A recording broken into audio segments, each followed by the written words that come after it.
Esperar que Alison se conecte también.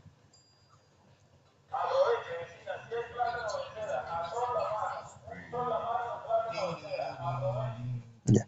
Alison, buenos días. Llegando tarde.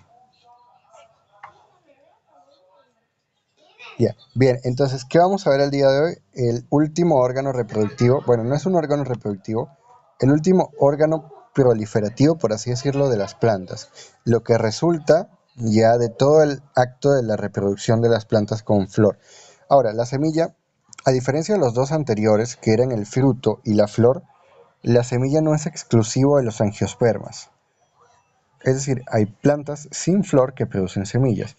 Y de hecho, sin embargo, tampoco está tan extendido. ¿Dónde existe la semilla? Existe en las gimnospermas, es decir, pinos, robles, abetos y prácticamente todos los árboles que conforman los bosques de coníferas, o sea, bosques del hemisferio norte del planeta.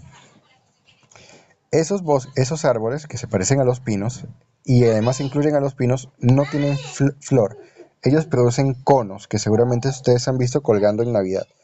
Esos conos son algo muy parecido a una flor en su función, es decir, llevar, llevar a la semilla y protegerla. En algunos casos, el cono le da a la semilla un ala, como la samara, que era el fruto que tenía la alita. En algunos casos, pero no en todos. Sin embargo, ellos sí tienen semilla, aunque no tengan flor y aunque no tengan fruto. Entonces la semilla no es algo exclusivo de los angiospermas, pero sí es exclusivo de las plantas superiores. Es decir, las plantas que existieron antes de las gimnospermas, háblese de musgos, helechos y otras cosas parecidas, ellas sí no van a tener semillas, ellas producen esporas. Y en el caso de los helechos, esporas en soros, que son las bolitas que están debajo de las hojas de los helechos. Entonces, para empezar, ¿cuál es la función o qué es en realidad una semilla? Una semilla es una estructura que no es reproductiva en el completo sentido, porque a diferencia de la flor, que tiene la función de generar la reproducción, la semilla es el producto de esa reproducción. Es decir, haciendo el equivalente con los humanos y con los animales. El pene y la vagina serían los órganos reproductivos, pero el bebé no es un órgano reproductivo, ¿cierto? Entonces acá la flor, bueno, dentro de la flor, el, el gineceo con el pistilo y los ovarios, y el androceo con los estambres y el polen, serían los órganos reproductivos. Y la semilla sería el fruto de la reproducción. O sea, no es un órgano reproductivo, es un órgano vegetativo, pero especializado en reproducción. Ahora, la función de la semilla es simplemente portar adentro de ella algo que se llama embrión. Y el embrión es una plantita en miniatura que tiene casi que exclusivamente tejidos meristemáticos ordenados para dar inicio a la formación de los tres órganos de las plantas. Tiene en la parte de abajo una raíz muy pequeñita, o lo que se convertirá en una raíz. Hacia arriba tiene lo que se convertirá en hojas, y en el medio lo que se va a convertir en el tallo, pero de una forma muy reducida, ¿ya? Ahora, ¿de dónde viene la semilla? Así como el fruto provenía de las paredes del ovario que maduraban y se engrosaban, en el caso de la semilla, estas paredes van a venir de un proceso muy parecido, pero dentro del óvulo. Es decir, cada óvulo se va a engrosar, se va a endurecer y va a formar la semilla como estructura protectora. Y adentro del óvulo quedan las células masculinas y femeninas que se mezclaron y formaron el cigoto, luego el embrión. Y el embrión queda acá, ¿ok? ¿Cuáles son esas partes? La semilla va a tener unas partes externas y unas partes internas, y va a tener doble función protectora y función nutritiva. En el caso de los animales, el equivalente sería el huevo. El huevo tiene una cáscara, que es una función protectora, y adentro de la cáscara tiene la clara, lo que llamamos la clara del huevo. La clara del huevo es simplemente nutritivo, no es una célula. La célula es lo amarillo gigante que se ve adentro, esa es la célula. Pero allí tenemos entonces la enorme cantidad de tejido nutritivo o nutricio que le va a brindar al animalito. En el caso de la semilla sería algo parecido. La capa externa, que se llama cubierta o epispermo, va a estar formado por tres partes, o va a tener tres regiones. Una muy externa que se llama testa, que es una capa delgada como papel, que tiene la función de evitar la pérdida de agua. Solamente eso, no es una función de resistencia, o sea, no es dura, es como una capa de papel grasoso que evita que el agua se pierda o que el agua ingrese. Es para mantener la humedad dentro de la semilla constante. Por debajo de la testa vamos a tener el tegumen, que sí es una cubierta dura que le va a brindar la protección a la semilla, adentro de la semilla, al embrión. Y en la parte, bueno, esto va a depender de la semilla. En alguna parte de la semilla vamos a tener un puntito negro que a veces puede ser muy fácil de ver y otras veces puede ser muy difícil de ver. Quiero que imaginen en este momento un frijol. El frijol tiene un puntito negro en un lado. O si no es negro es marrón. En todo caso se ve un puntito de un color distinto. Eso se llama micrópilo. Y eso es una abertura, como lo ven acá, por lo cual va a salir después la raíz. La raíz cuando la planta germina. Pero al inicio no se llama raíz, se llama radícula. Ahora, esa es la parte externa. Adentro vamos a tener el embrión. ¿Ya? El embrión es la plantita en miniatura y va a tener varias partes. Una que se llama radícula, que es una raíz embrionaria. Es una pequeña porción de tejido que está ubicado en uno de los polos del embrión. Fíjense que el embrión, que es esto que vemos acá, que parece una personita doblada.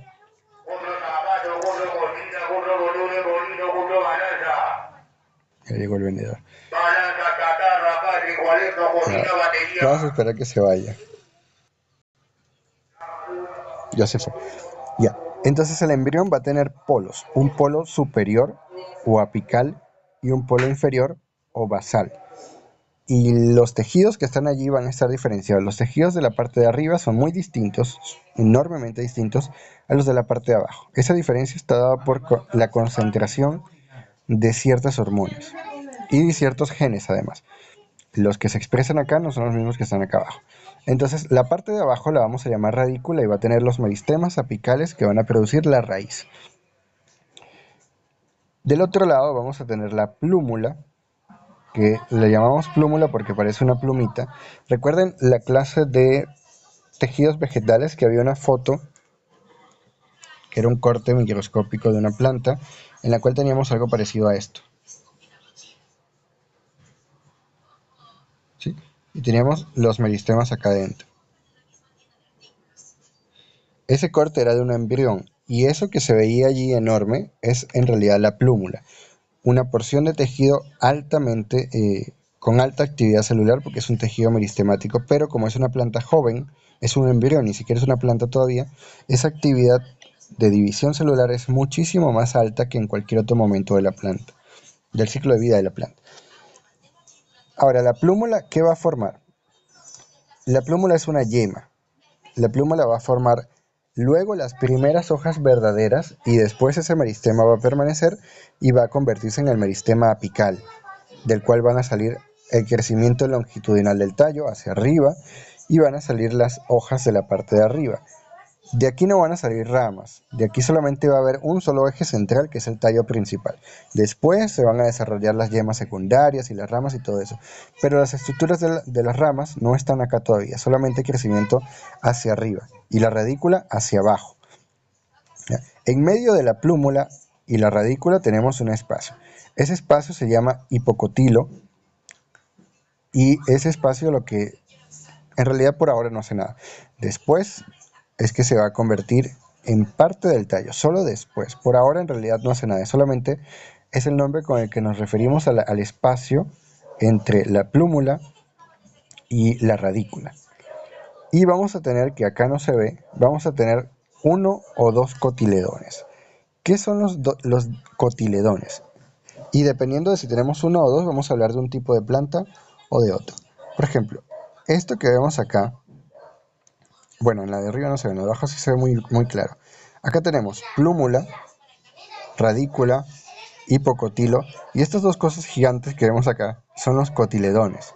Ellos no son hojas en el sentido de una hoja que tenga actividad fotosintética. Ellas las vamos a llamar hojas embrionarias y ellas no se van a convertir en hojas en ningún momento del ciclo de vida. Ellas se van a morir después, se van a perder.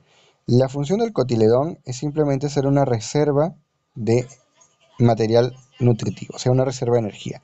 Está llena de almidón y de algunos otros compuestos que le van a brindar al embrión en desarrollo toda la energía que requiere para poder germinar. Mientras va germinando el embrión y se va convirtiendo en planta, las reservas de esta energía se acaban y el embrión cambia de absorber almidón de los cotiledones a generar almidón de la fotosíntesis. En la mayoría de los casos esto se acaba después, en algunos casos esto nunca se acaba, sino que el embrión ya sale de la tierra, se convierte en una plántula, una planta pequeñita, joven, ya empieza a fotosintetizar, entonces los cotiledones los suelta, los deja caer. En algunos casos distintos, dependiendo de otras plantas, otros grupos, los cotiledones no son tan grandes, son muy pequeños y están reducidos. Y en algunos los cotiledones son una miniatura que ni siquiera pareciera que tuviera función. Eso siempre va a depender de la planta. Ahora, si tenemos dos cotiledones como acá, tenemos uno a la derecha y una a la izquierda y a la derecha, vamos a llamar a la planta dicotiledonia. Y estas plantas tienen varias características evolutivas. Las plantas dicotiledóneas son evolutivamente un linaje muy distinto de las que tienen un solo cotiledón, que vamos a llamar monocotiledóneas. Monocotiledóneas son plantas que tienen hojas de este tipo. Los nervios siempre son lineales. Vamos a dibujar bien esa bendita hoja. La hoja y los nervios siempre van a ser paralelos. Si ven una hoja de este tipo, por ejemplo una hoja de maíz, de avena, de trigo, de arroz, de césped, de palmeras, eso es una monocotiledonia, es una forma muy fácil de reconocerla. Mientras que las hojas de las dicotiledóneas son de otro tipo. No sé si tengo esto acá para dibujar.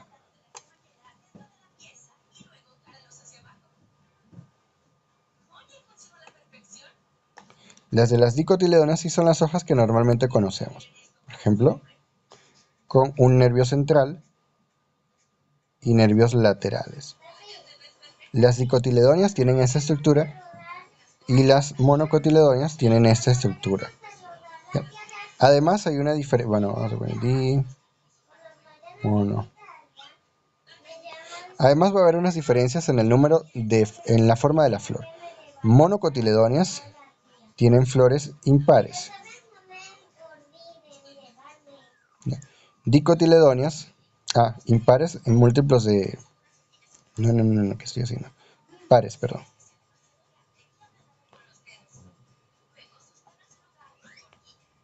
Va a tener pétalos pares, mientras que las monocotiledóneas, perdón, van a tener números impares, que puede ser 3 o 5 o múltiplos de ellos solamente. Solamente esos pueden ser. ¿Ya? Si son pares, va a ser múltiplo de 3 o de 5, o sea que puede tener 6 o 10. Si son impares, va a tener o 3 o 5, no va a tener más. Aquí, por ejemplo, tenemos los lirios. ¿Ya? Esa es otra diferencia. Ahora, dentro de la semilla, fuera del embrión, pero debajo del tegumen, vamos a tener el endospermo. Y el endospermo es una parte nutritiva que está dentro de la planta, pero que no está en los cotiledones. Porque como les decía, hay plantas que sus cotiledones ya no tienen esta función de brindar energía. Sus cotiledones están reducidos y pues ya no hacen nada, simplemente no hacen nada. Son una reserva en algunos casos de productos químicos, o sea, de hormonas y enzimas y proteínas. Pero en esos casos es el endospermo el que está muy desarrollado. Y acá venimos otra vez con la diferencia de mono y dicotiledonia. Las dicotiledonias suelen tener cotiledones bien desarrollados que tienen la función nutritiva y hormonal. Las monocotiledonias suelen tener endospermas muy desarrollados. Piensen en el arroz, que es todo lo que ustedes ven allí de color blanco es endospermo. El embrión está muy pequeñito adentro. ¿Ya? Entonces allí tenemos una enorme cantidad de almidón y no tenemos cotiledones. Hay un cotiledón muy pequeño en miniatura que está adentro de todo ese endospermo y su función es simplemente producir hormonas, enzimas para degradar el almidón del endospermo. Pero la función nutritiva ya no la tienen los cotiledones, sino que lo tienen el endospermo. Entonces esto es otra diferencia importante entre monocotiledonia y dicotiledonia. Ahora, el proceso de germinación, o lo que llamamos germinación, es simplemente cuando el embrión rompe la semilla y comienza a convertirse en una plántula. Una plántula es una planta joven. Para que eso ocurra, tienen que estar presentes varios factores, todos al mismo tiempo. No solamente esos, tiene que haber, en primer lugar, una buena constitución de la semilla, lo que llamamos viabilidad de la semilla. Si la semilla está herida, no tiene suficiente cantidad de hormonas, de giberelinas específicamente, si se golpeó, si está seca, si está muy caliente, si no se desarrolló bien durante el proceso de fecundación, esa semilla jamás va a funcionar. Ahora, las semillas son unas estructuras muy resistentes. Para efectos de agronomía, cuando alguien trabaja en agronomía, ingeniería agrónoma, etcétera, hay procesos para verificar si la semilla es viable en términos agrónomos, es decir, si la semilla tiene una viabilidad muy alta. ¿Para qué? Para que el señor que está en la chacra, que va a gastar 5.000 soles en 2 sacos de semilla, no pierda su plata. Pero la semilla en realidad tiene una germinación bajo, o más bien para que se pierda la germinación de la semilla, es bastante complicado. No sé si han visto noticias que se han hecho famosas o virales de semillas de cientos de miles de años que todavía han germinado. ¿Por qué? Porque la semilla, cuando no se cumplen condiciones eh, internas, como que están heridas o algo así, o externas, principalmente externas, cuando la humedad es insuficiente porque hay una sequía o porque hay una inundación, un exceso de humedad, o cuando hay mucho calor o mucho frío, o cuando el pH no es el correcto, o cuando la semilla no ha encontrado condiciones adecuadas, y aquí pasan cosas bastante interesantes, entonces ella entra en un estado de latencia. El embrión se pone a dormir, todas las enzimas que están en los cotiledones se apagan, dejan de funcionar y dejan de producirse más, y la semilla se convierte en una estructura de resistencia, es decir, ya no tiene función de producir una planta nueva. Ahora tiene la función simplemente de evitar que esa semilla se rompa, o sea destruida. Y esa función la va a tener por muchísimo tiempo, cientos, miles de años. No sabemos cuánto porque hemos encontrado semillas muy viejas y han funcionado. Una vez que las condiciones externas vuelvan a lo correcto para esa semilla, ella con mucha seguridad va a germinar. Formas de que una semilla de verdad no sirva, que internamente ya no sirva por procesos metabólicos, o sea, sus genes están mal, no se fecundó bien, no hizo bien la meiosis, cosas así. Ya, eso sí ya no se puede reparar. Ahora, ¿qué cositas pasaban acá interesantes? Hay fenómenos ecológicos, competitivos, por los cuales una semilla requiere condiciones muy particulares para germinar. No todas lo hacen, pero muchas sí. Por ejemplo, los pinos son unas plantas muy especiales. Sus hojas se caen todo el tiempo, sus hojas se caen de forma natural. El pino libera sus hojas intencionalmente, por así decirlo. Y sus hojas son ácidas, hacen que el suelo se vuelva ácido y que todas las plantas que no sean pinos se mueran. Si el suelo no tiene un pH ácido, la semilla va a caer ahí y no va a germinar. Y hasta que el pH no sea ácido y nadie más pueda nacer allí, la semilla de pino no se va a convertir en una plántula y no va a nacer un pino nuevo. Eso por un lado. Otras plantas, los hitos, por ejemplo, o casos más extremos, son plantas eh, que tienen un sistema en el cual ellos requieren incendiarse para poder germinar. Si el árbol no pasa por si el bosque no se incendia, el árbol no va a germinar. Porque algo muy parecido al pino pasa allí. Eso es para evitar la competencia. El arbolito suelta sus semillas, las lanza en el bosque. Y luego que las lanza, entonces en la sabana, no en el bosque, eso pasa solamente en la sabana. Esa semilla se queda enterrada. Y obviamente si no hay un incendio, alrededor tenemos otras plantas naciendo. Entonces, ¿qué hace la semilla? Cuando se incendia la sabana, que todo se quema, todo, absolutamente todo, y queda el carbón por todos lados, allí recién cuando no haya nadie más que le vaya a quitar la comida, la semilla va a detectar la temperatura y los altos niveles de dióxido de carbono y allí va a germinar recién, cuando todos los demás se hayan muerto.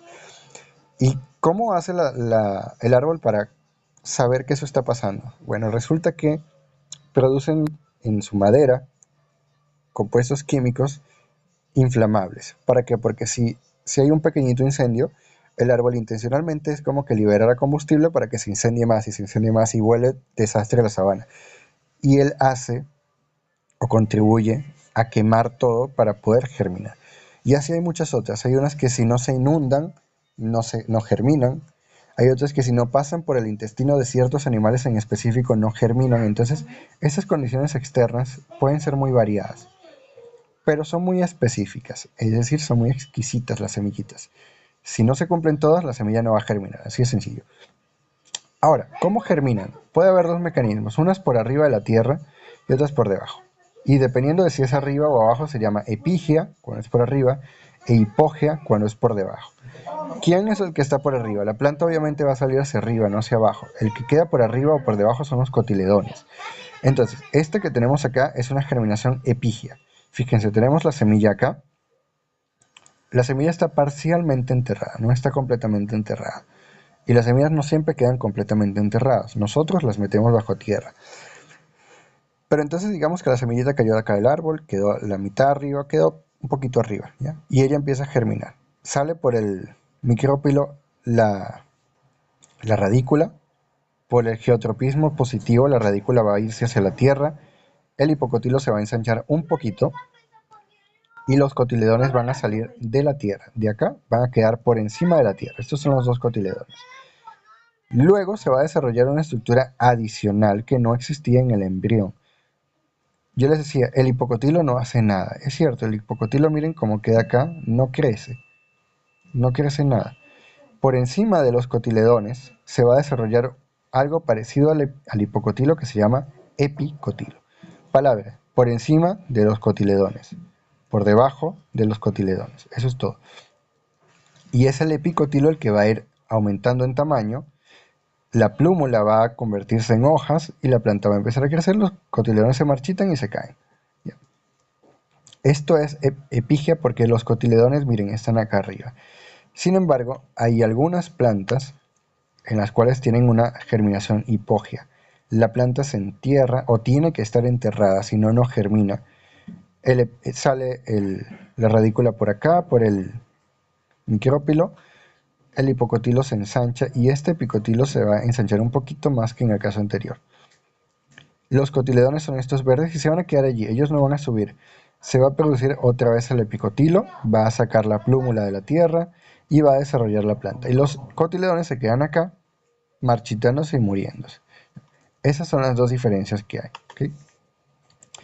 Ahora, hay algunas plantas que tienen algo adicional para asegurarse que van a estar bajo tierra, porque si la semilla no está bajo tierra, entonces no germina. ¿Y cómo hace una semilla para quedar enterrada? ¿Se mueve? No, ¿verdad? Entonces hay algunas plantas que tienen un fruto particular que se llama geocarpo. El maní es el caso más famoso. Cuando la planta produce el fruto, la rama de las flores, cuando se fecunda, se entierra. Como la rama sí se puede mover, la rama detecta la luz, crece en contra de la luz, se mete bajo la tierra como una raíz y mientras se va desarrollando el fruto lo va enterrando. Y cuando lo entierra, allí es que recién el fruto, que es el maní, va a germinar. Y así hay varios otros frutos que hacen eso. Entonces, esto es todo por hoy. Extrañamente la clase no duró mucho, no duró una hora, duró 20 minutos. Entonces, por si acaso tienen preguntas, dudas, algo así. No, profe, está bien. Cierto que esta semana va a haber dos fichas de biología, ¿verdad? Dos fichas. ¿Tienen la de fruto que tenían que entregar esta semana? ¿O no? No, la semana que viene, perdón. Que tienen que entregar la semana que viene. Y la tarea de semilla se las publico ahora en la plataforma. Todavía no sé qué es. No se me ocurrió nada todavía. Pero, Esa hoja de frutos lo dieron para este mes, ¿verdad? sí, ustedes se las dieron. Bueno, debieron dárselas porque yo la tengo, yo la hice y la mandé. De todas maneras va a estar publicada en la plataforma. El que no la tenga simplemente entra, la descarga y la imprime o la hace directamente allí en la plataforma y me envía el documento. Yo prefiero que si no la tienen no la impriman. ¿Por qué? Porque no contaminan, pues, no gastan papel, no dañan los árboles. No me gusta el impreso. Y es más fácil corregir para mí además. Entonces, si no la tienen impresa, la hacen en la computadora, ya está el documento publicado y me mandan el documento. Si la tienen impresa, ya, la hacen en su cuaderno y me la mandan, me mandan la foto, ¿ok? La tarea de semillas se las estoy publicando en el día, conforme se me ocurra. No va a ser algo complicado porque tienen doble tarea. ¿Sí? Entonces, como tienen fruto más semilla, les voy a mandar algo sencillo, una lectura seguramente, algo así. O unas preguntitas en la plataforma y ya. No va a ser nada complicado. ¿Ok? ¿Quién es admin? ¿Alguien sabe quién se llama admin acá en Zoom? No, profe. Pues no lo voy a aceptar entonces, porque jamás lo he visto. Ya, les voy a tomar asistencia ya va. Y tenemos RM, tienen su break ahorita. Ya que no he guardado la de sexto. 190820.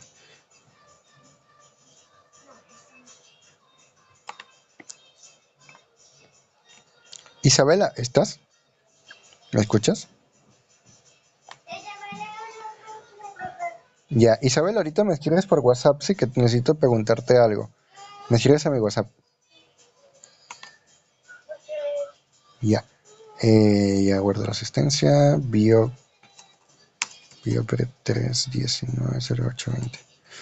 Ya chicos, ya la tomé. Bueno, entonces nos vemos a las 11:30 para la clase de RM, ¿ok? Cualquier cosita les aviso por WhatsApp si nos retrasábamos o algo así. Nos vemos. Ok, profe. Cuídese.